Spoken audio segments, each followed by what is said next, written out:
హార్దిక్ పాండ్యాకి ఒళ్ళు పొగరెక్కిందా? గత 12 గంటలుగా చూసుకుంటే ఇండియా మొత్తం కూడా ఇదే డిస్కషన్ నడుస్తుంది. హార్దిక్ పాండ్యా ఇంత యాటిట్యూడ్ ఎందుకు చూపిస్తున్నాడు? ఓవర్ కాన్ఫిడెన్స్ చూపించుతున్నాడు. అదే కాన్ఫిడెన్స్ ఓకే, ఓవర్ కాన్ఫిడెన్స్ దరిద్రం అంటే ఒళ్ళు పొగరు చూపిస్తున్నాడు, ఒళ్ళు బలిసింది ఐడికి. ఈ రకమైనటువంటి డిస్కషన్ మాత్రం ఇండియా వైడ్, భాష ఏదైనా వాళ్ళది ఇండియా వైడ్ ఇదే డిస్కషన్ నడుస్తుంది. ఈ విషయం అందరికీ తెలుసు. సో ఇందులో హార్దిక్ పాండ్యా తప్పు ఎంత ఉంది, రోహిత్ శర్మ ఫ్యాన్స్ తప్పు ఎంత ఉందో చూద్దాం. అంటే రోహిత్ శర్మకు దీంతో ఎటువంటి సంబంధం లేదు. అతనేమి ఎవరిని రెచ్చగొట్టేలా మాట్లాడలేదు, లేకపోతే అతన్ని ఏమీ స్పందించడం కూడా లేదు. సో అసలు ఈ అంశంలో మనం ఎవరిని తప్పు పట్టచ్చు, ఎంతవరకు తప్పు పట్టచ్చు? ఎందుకంటే మన ఛానల్లో చేసే ప్రతి వీడియో కూడా మనం రేషనల్గా ఆలోచిస్తాము, రేషనల్గా ఏ అంశం గురించైనా మనం అనాలిసిస్ చేస్తాము. సో ప్రతి ఒక్కళ్ళది ఎంతో కొంత తప్పు ఉంటుంది అనే కాన్సెప్ట్లో మనం వెళ్తూ ఉంటాం. కాబట్టి ఇందులో హార్దిక్ పాండ్యా చేసినటువంటి తప్పు ఎట్లా ఉంది, రోహిత్ శర్మ ఫ్యాన్స్ యొక్క తప్పు ఎట్లా ఉందనే చూద్దాం. ఫస్ట్ ఆఫ్ ఆల్ గేమ్ పరంగా చూస్తే హార్దిక్ పాండ్యా ఫస్ట్ ఓవర్లో తానే బౌలింగ్ వేయటం, జనరల్గా జస్ప్రీత్ బుమ్రాకి ఇస్తూ ఉంటాడు Rohit Sharma bowling Mumbai Indians every match over the ఇయర్స్లో. సో బట్ తాను ఈ ఫస్ట్ ఓవర్ తానే స్టార్ట్ చేయాలని అనుకోవడం దగ్గర నుంచి పాండ్యా యొక్క ఓవర్ కాన్ఫిడెన్స్ డెఫినెట్లీ మనకి మ్యాచ్ అంతా కనిపించింది.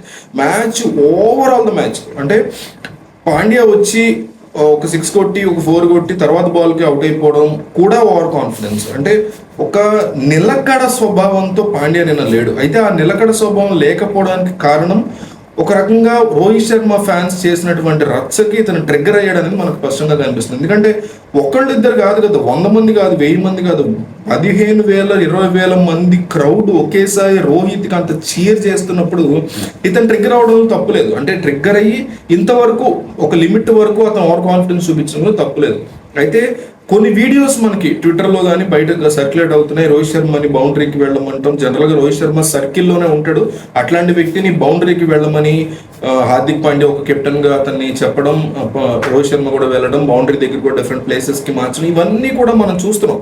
కానీ ఇక్కడ ఒక మెయిన్ కాన్సెప్ట్ మనం తెలుసుకోవాల్సింది ఏంటంటే, ఈ దేశంలో విద్వేషం చూపించడం, కోపాన్ని చూపించడం, ద్వేషాన్ని రెచ్చగొట్టడం, కోపంగా ఉన్న మనిషిని ట్రోల్ చేయడం, హేళన చేయడం, ఎక్కిరించడం, ఆ మనిషి దొరికితే కొట్టడం, ఆ మనిషికి సంబంధించినటువంటి ఫ్యాన్స్ దొరికితే కొట్టడం అనేది చాలా కామన్ ఫ్యాక్టర్గా తయారు చేసేసారు. పైగా రోహిత్ శర్మ ఫ్యాన్స్ ఈ మ్యాచ్ మధ్యలో పాండ్యాకి సంబంధించిన సపోర్టర్లను కొట్టడం జరిగింది. ఆ వీడియో కూడా మనకి ఇంటర్నెట్లో వైరల్ అవుతుంది. ఈ నరేంద్ర మోడీ స్టేడియంలో జరిగింది. సో అంటే దాని కింద కామెంట్స్ ఎట్లా ఉన్నాయంటే, ఫ్యాన్స్ దొరికితేనే ఇట్లా కొట్టాము అంటే రోహిత్ శర్మ ఫ్యాన్స్ దొరికితేనే ఇట్లా కొట్టాము, ఆ పాండ్యా గారు దొరికితే ఇంకా చెత్త కొట్టేవాడు. అంటే కొట్టడం, హింసించడం, ఒక మనిషిని బాధ పెట్టడం అనేది చాలా సహజమైన, నార్మల్ అయిన, తప్పు కానటువంటి అంశంగా మార్చేసిన దౌర్భాగ్య పరిస్థితికి మన ప్రభుత్వాలు, మన పాలిటిక్స్ తీసుకొచ్చాయి.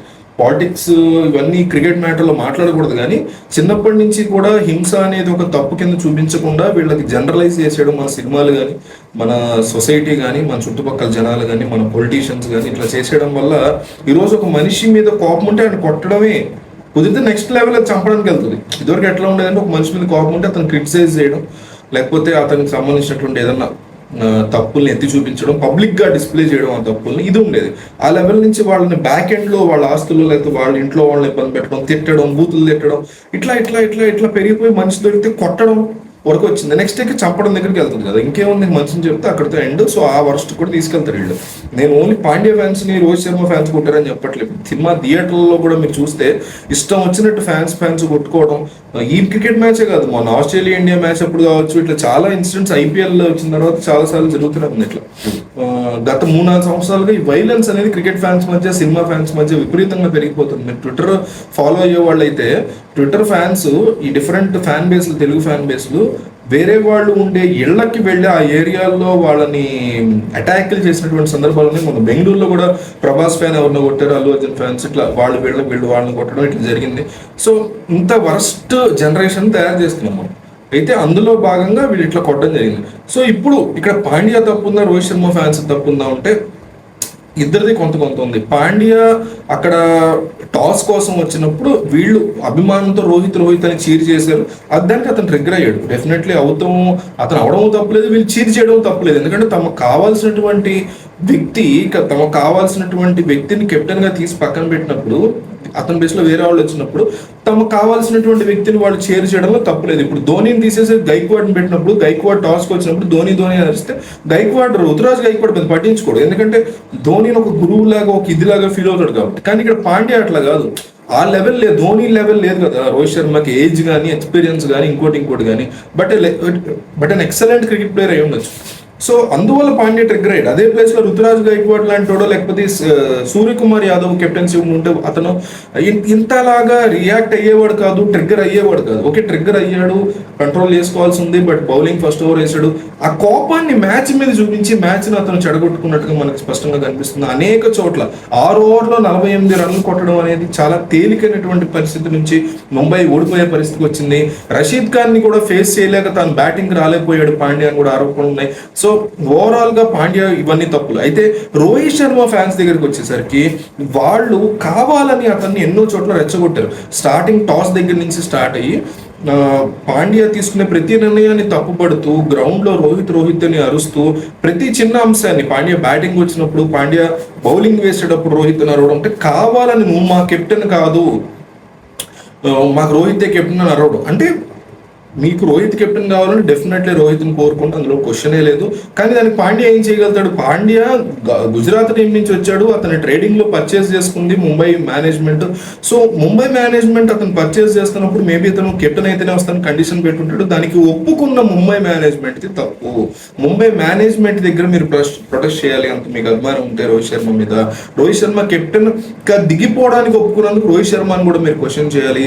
ఎస్పెషల్లీ ముంబై మేనేజ్మెంట్ ఈ కండిషన్ మీద అతన్ని ఒప్పుకొని తెచ్చుకుందని మనకు స్పష్టంగా అర్థమవుతుంది. సో మీరు ఖచ్చితంగా ముంబై మేనేజ్మెంట్ ని, ముంబై ఇండియన్స్ మేనేజ్మెంట్ ని క్వశ్చన్ చేయాలి. రోహిత్ శర్మ ఫ్యాన్స్ కేవలం హార్దిక్ పాండ్యా దగ్గర అరిచినంత మాత్రాన అది మనుషుల్ని ఒక ట్రిగ్గర్ ఫ్యాక్టర్ చేస్తుంది తప్ప ఎటువంటి ఉపయోగం లేదు. ఒక భారత క్రికెటర్ మన వరల్డ్ కప్ లో లేడు, అతను ఉండుంటే ఎట్లా ఉండేదో తెలియదు మనకి కప్పు.